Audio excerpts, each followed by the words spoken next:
خاص الہامات کیا ہوتے ہیں؟ ایک الہام ہوتا ہے اور ایک خاص الہام ہوتا ہے۔ تو الہام کیا ہے؟ الہام یہ ہے کہ کوئی بات اللہ کی طرف سے بندے کے قلب کے اوپر اترے، لیکن یہ صرف الہام ہے۔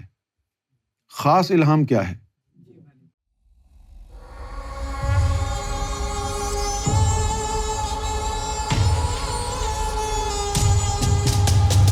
سرکار گوہر شاہی نے اپنی تصنیف لطیف میں اپنی باطنی شخصیت کے چند حقائق بیان فرمائے ہیں، چند سلیکٹڈ۔ 19 سال کی عمر میں جسہ توفیق الہی ساتھ لگا دیا گیا۔ امام مہدی کا جو مرتبے کا جو تعلق ہے وہ جسہ توفیق الہی سے ہے۔ 1941 25 نومبر یہ سرکار کی تاریخ ہے برتھ ڈے کی، اور جب 19 سال کی عمر ہوئی ہے 1960 میں تو جسہ توفیق الہی کو ساتھ لگا دیا گیا۔ اور یہ 1960 جو ہے یہ امام مہدی کے ظہور کا وقت ہے۔ اگر کوئی آپ سے پوچھے کہ امام مہدی کا ظہور کب ہوا ہے تو وہ ہے 1960۔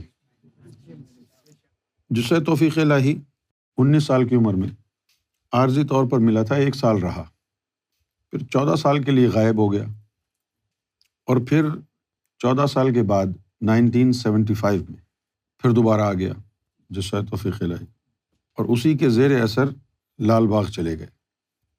جب 25 سال کی عمر تھی، 25 سال کی عمر میں جسہ گوہر شاہی کو باطنی لشکر کے سالار کی حیثیت سے نوازا گیا، جس کی وجہ سے ابلیسی لشکر اور دنیاوی شیطانوں کے شر سے محفوظ رہے۔ جسہ توفیق الہی اور طفل نوری ارواح، ملائکہ اور لطائف سے بھی اعلیٰ اسپیشل مخلوقیں ہیں۔ ان کا تعلق ملائکہ کی طرح براہ راست رب سے ہے، اور ان کا مقام احدیت ہے۔ 35 سال کی عمر میں 15 رمضان 1976 کو ایک نطفہ نور قلب میں داخل کیا گیا۔ کچھ عرصہ بعد تعلیم و تربیت کے لیے مختلف مقامات پر بلایا گیا۔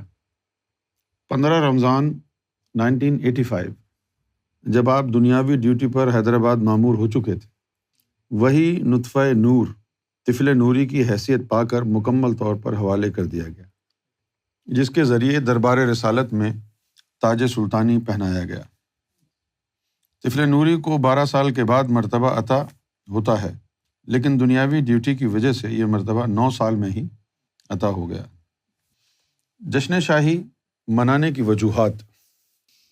15 رمضان 1977 کو اللہ کی طرف سے خاص الہامات کا سلسلہ شروع ہوا۔ جب ہم کہتے ہیں نا سلسلہ، تو اس کا مطلب ہے ون آفٹر another، یعنی ایک کڑی شروع ہو گئی خاص الہامات کا۔ خاص الہامات کیا ہوتے ہیں؟ ایک الہام ہوتا ہے اور ایک خاص الہام ہوتا ہے۔ تو الہام کیا ہے؟ الہام یہ ہے کہ کوئی بات اللہ کی طرف سے بندے کے قلب کے اوپر اترے، اور قلب سے وہ سری، اور سری سے اخفاء پر آئے، اور اخفاء سے زبان پر آ جائے، یہ الہام ہے۔ لیکن یہ صرف الہام ہے۔ خاص الہام کیا ہے؟ اب یہ جو الہام ہے اس میں تو صرف آپ کی زبان سے کوئی کلام نکلتا ہے، لیکن جو خاص الہام ہوتا ہے اس میں نور کی تحریر آتی ہے۔ اب جیسے ایک بات یہ ہے کہ انبیاء کرام پر وحی آتی تھی، اور پھر وحی کے ساتھ ساتھ جبریل بھی آتے تھے، اور جبریل اس لیے آتے تھے کہ شیطان جو ہے کوئی گڑبڑ نہ کر دے۔ حالانکہ گڑبڑ کا امکان نہیں ہے، شیطان کی مداخلت کا امکان نہیں ہوتا جس طریقے سے وحی آتی، لیکن انسانوں کی فطرت کو دیکھتے ہوئے، اور مختلف جو انبیاء پہلے گزرے ہیں جن کے پاس اندر کا سسٹم نہیں تھا، جن کو تعلیم جبریل ہی دیتے تھے، اندر کا سسٹم تو تھا نہیں، تو ان کو تعلیم جبریل ہی لا کے دیتے تھے۔ اب اس روایت کو برقرار بھی رکھنا تھا کیونکہ وہ کسوٹی بن گئی تھی۔ اگر حضور کے پاس جبریل نہ آتے تو لوگ کہتے انہوں نے اپنی طرف سے بنائی یہ بات، اصل وجہ یہ تھی، اب جو وحی آتی تھی وہ کیسے آتی تھی؟ وحی الہی جو ہے، اب قرآن مجید جو ہے تو تعلیم ہے، پوری کتاب ہے، تو یہ حضور کے قلب پر نوری حروف میں تحریر آتی تھی۔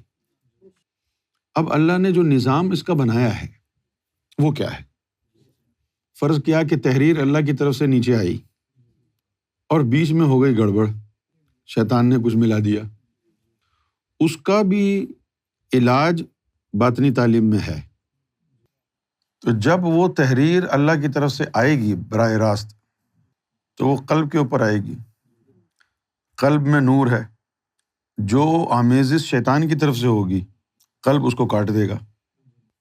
لیکن اگر تحریر زور آور ہے، قلب کا نور اسے کاٹ نہیں سکا تو سری میں جائے گی، پھر وہ کاٹ دے گا۔ اگر وہ بھی نہیں کاٹ سکا، اخفا میں جائے گی، وہ کاٹ دے گا۔ اور اگر وہ بھی نہیں کاٹ سکا تو زبان روک لے گی۔ کسی حال میں وحی کے اندر آمیزش نہیں ہو سکتی، کیونکہ یہ نظام ہے نا۔ تو پھر جبریل کو کیوں بھیجا؟ صرف لوگوں کی سیٹسفیکشن کے لیے، کہ لوگ یہ کہیں گے کہ ان کے پاس تو جبریل آیا ہی نہیں، باقی سب نبیوں کے پاس تو آیا تھا، اس لیے بھیجا۔ یہ طریقہ وحی کا ہے۔ لیکن اگر اس طرح کوئی تعلیم غیر نبی کے پاس آئے تو اس کو خاص الہام کہتے ہیں۔ مجھے یاد ہے چیری ہل میں ہم تھے سرکار کے ساتھ امریکہ میں، تو ایک دن سرکار نے جو ہے ایک پرچہ اپنی جیب سے نکالا اور اس پرچے کے اوپر سرکار نے عالم غیب کی تعلیم لکھی ہوئی۔ تو وہ ہاتھ میں پرچہ پکڑ کے بیٹھے، سرکار نے ہاتھ میں پرچہ پکڑا ہوا ہے یوں، اچھا وہ یوں پرچہ پکڑا ہوا ہے ہاتھ میں، ایک لائن پڑھیں پھر آنکھ بند کر کے قلب کی طرف متوجہ ہوں، پھر دوسری لائن پڑھیں پھر متوجہ ہوں۔ میں یہ منظر دیکھ رہا تھا تو میں نے عرض کیا بعد میں کہ سرکار یہ کیا معاملہ تھا؟ تو آپ نے فرمایا کہ جو وہاں سے بات آئی ہے عالم غیب کی، اس کو ہم ٹیلی کر رہے ہیں۔ اب یہ جو خاص الہامات کا سلسلہ شروع ہونا ہے، اگر نبی ہو رسول ہو تو اس کو وحی الہی کہیں گے۔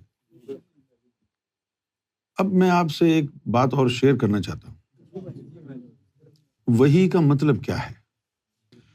وحی جو ہے سریانی زبان کا لفظ ہے اور اس کا مطلب ہے روح پیغامبر بن جائے، یعنی وہ کلام جو کوئی روح لے کے آئی ہے۔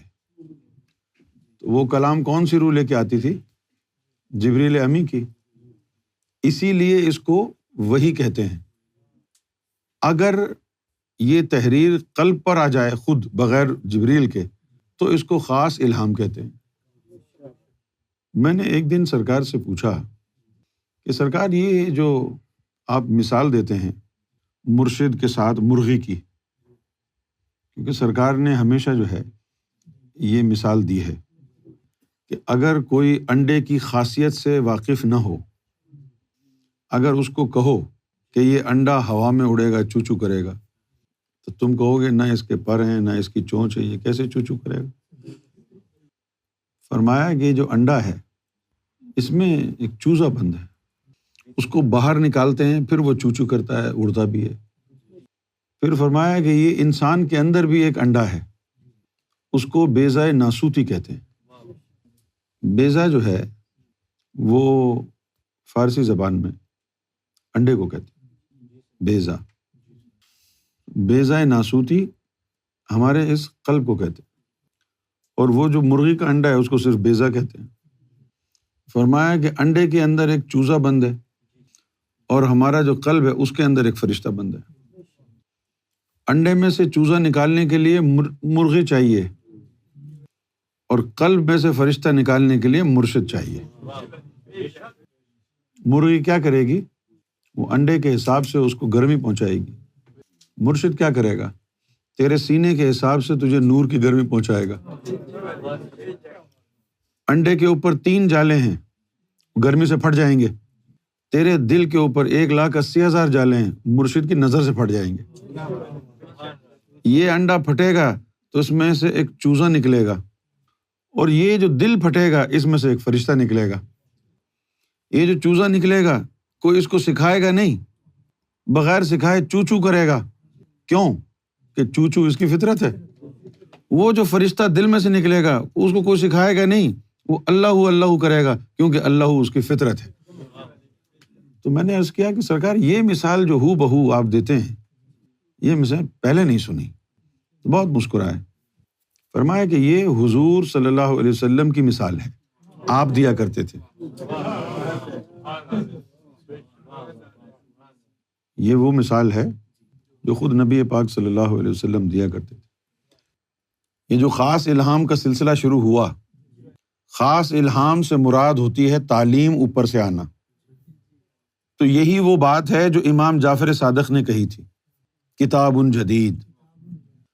وقال علیہ الصلاۃ والسلام اذا خرج بامر جدید، وہ نیا حکم لے کے آئیں گے، بامر جدید وکتاب جدید وسنت جدیدہ وقضاء جدید علی العرب شدید۔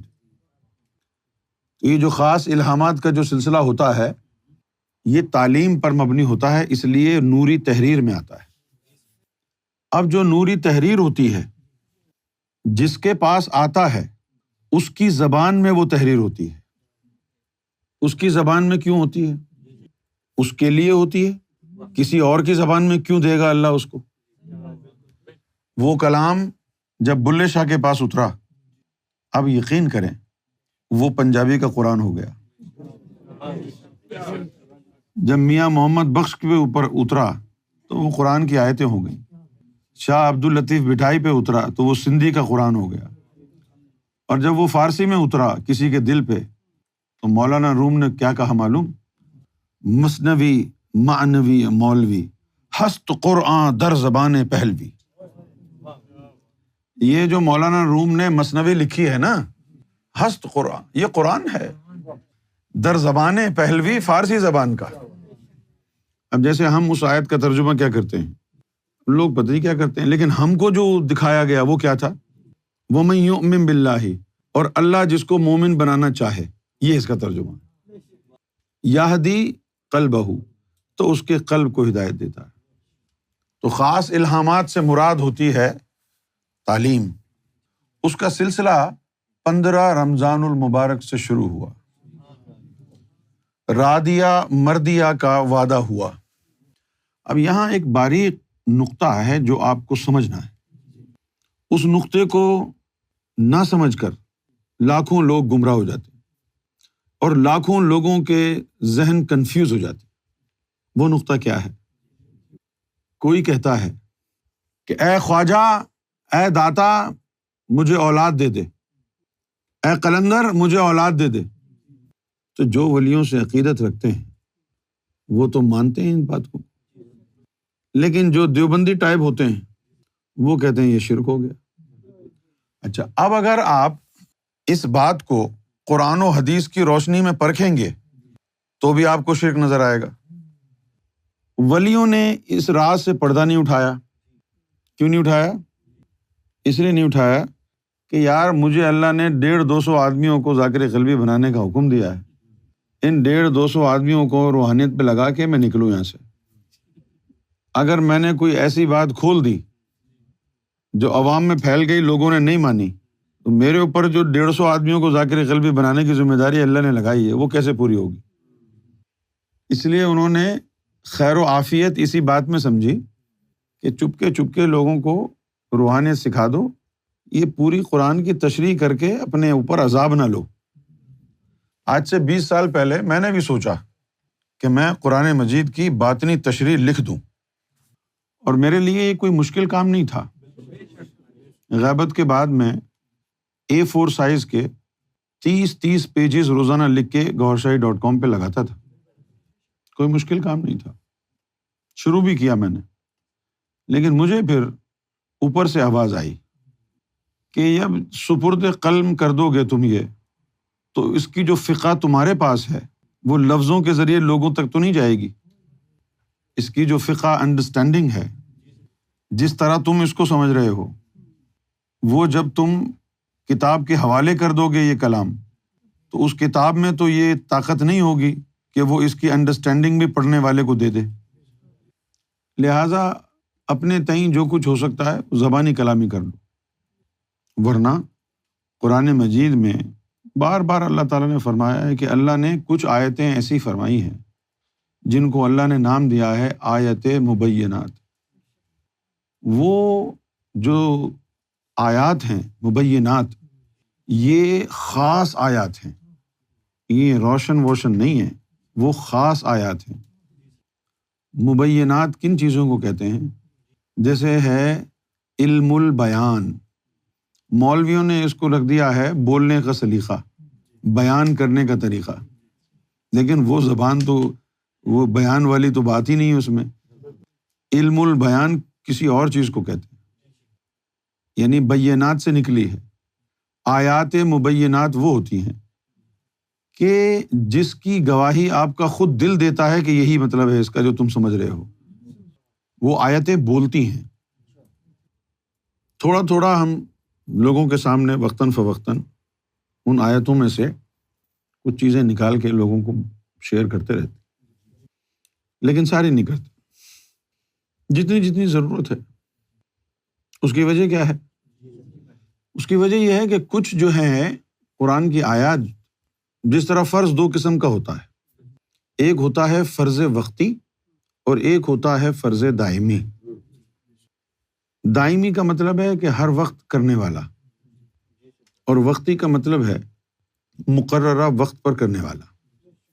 جیسے 5 وقت کی نماز ہے، یہ وقتی فرض ہے، اور اٹھتے بیٹھتے کروٹوں کے بل بھی میرے ذکر سے غافل نہ رہنا، یہ دائمی فرض ہے۔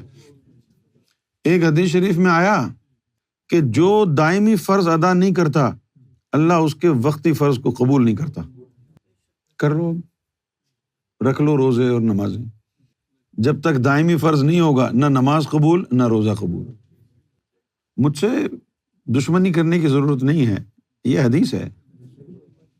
وقتی فرض اور دائمی فرض، جس طرح فرض وقتی بھی ہوتا ہے دائمی بھی ہوتا ہے، اسی طرح اللہ کا کلام بھی 2 طرح کا ہوتا ہے۔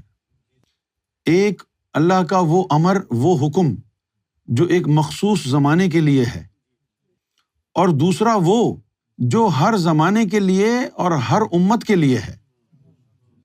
جیسے باقی ساری عبادتیں ہر مذہب میں مختلف ہیں، لیکن ایک عبادت ذکر اللہ ایسی ہے جس کا مذہب سے تعلق نہیں ہے۔ ذکر اللہ کا تعلق مذہب سے نہیں ہے، تو ذکر اللہ کا تعلق کس سے ہے؟ اللہ سے۔ اس لیے اس نے کہا فاذکرونی، میرا ذکر کر، اذکرکم، میں تیرا ذکر کروں۔ یہ تو نہیں کہا کہ بھئی یہ مسلمان کو کہہ رہے ہیں یا ہندو کو کہہ رہے ہیں، یہ ذکر سب کے لیے۔ تو قرآن مجید میں کچھ آیات ایسی ہیں جن کا تعلق اسی وقت سے تھا، اور کچھ آیات ایسی ہیں جو ٹائم لیس ہیں، ان کا تعلق وقت سے نہیں ہے۔ تو جو ٹائم لیس آیات ہیں ان کی تشریح ہم بیان کرتے ہیں، اور قرآن کی جن آیات کا کسی مخصوص زمانے سے تعلق رہا اس کے بعد وہ لاگو نہیں ہوتی، اس کا تشریح بیان کرنے کی ضرورت ہی نہیں۔ تو سرکار گوہر شاہی نے ارشاد فرمایا کہ 15 رمضان سے شروع ہوا خاص الہامات، یعنی خاص تعلیم کے آنے کا سلسلہ۔